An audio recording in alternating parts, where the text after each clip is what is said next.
সমাজে কেন এত হত্যা এবং জিনা বেড়ে গেল? এর একটা শুধু হত্যা এবং জিনা না, যাবতীয় অন্যায় যেটা আমরা করছি, আপনি আপনার পরিবারের সাথে করছেন, আপনি আপনার নিজের সাথে করছেন, আপনি আপনার চোখের সাথে করছেন, আপনি আপনার কর্মচারীদের সাথে করছেন, আপনি যে যে অন্যায় করছেন। আমাদের খুলনায় তো হত্যার একটা রাজধানী হয়ে গেছে, হত্যার শহর হয়ে গেছে। যখন তখন মানুষ খুন করে ফেলছে। আর গোটা বাংলাদেশটাও এখন খুনের বাংলাদেশ, এখন জিনার বাংলাদেশ, শিশু ধর্ষণের বাংলাদেশ, নারী ধর্ষণের বাংলাদেশ, বৃদ্ধা ধর্ষণের বাংলাদেশ। বাবা মেয়েকে ধর্ষণ করছে, বাবার সন্তান মেয়ের পেটে। এগুলো আমাদের দেশের ঘটনা।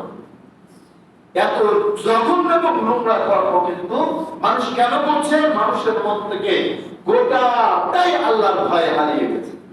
আল্লাহর ভয় থাকলে কেউ মেয়ের কাছে যাইতে পারে, আল্লাহর ভয় থাকলে কি কেউ মানুষকে হত্যা করতে পারে, আল্লাহর ভয় থাকলে কেউ শিশু 5 বছর, 4 বছর, 7 বছর, 10 বছরের শিশু দর্শন করে মেরে ফেলতে পারে।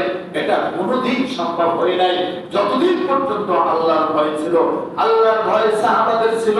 স্বর্ণের যুগ বলেছেন আল্লাহ নবী, খয়রুল কুরুনি করনি, সবথেকে উত্তম যুগ স্বর্ণের যুগ হলো আমার যুগ। সুম্মাল্লাযীনা ইয়ালুনাহুম, এরপরে আমার সাহাবীদের যুগ। সুম্মাল্লাযীনা ইয়ালুনাহুম, এরপরে তাবিঈদের যুগ। সব থেকে স্বর্ণের যুগ। এই যুগটাকে কেন স্বর্ণের যুগ বলেছে?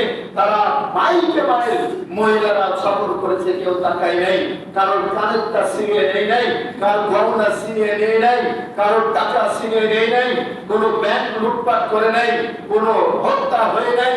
মানুষ নিরাপদে, মানুষ সুন্দরভাবে জীবনযাপন করেছে। কারণ তাদের ভিতরে একটা জিনিস সব থেকে বেশি ছিল, তারা একটাকেই প্রাধান্য দিত, আল্লাহর ভয়। আপনি বলেন তো, আল্লাহর ভয় যদি আপনার ভিতরে থাকে, আপনি পরের একটা আম ছিঁড়তে পারবেন না, আপনি পরের একটা পকেট করে টাকা দিতে পারবেন না, আপনি নামাজ বাদ দিয়ে বেনামাজি হয়ে থাকতে পারবেন না।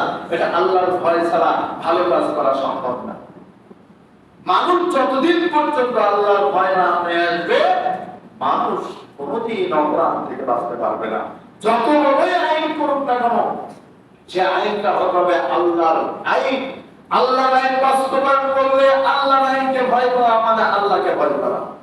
অতএব আল্লাহর ভয় না থাকলে এই বাংলাদেশ কেন, সারা বিশ্ব থেকে অপরাধ কম হবে না।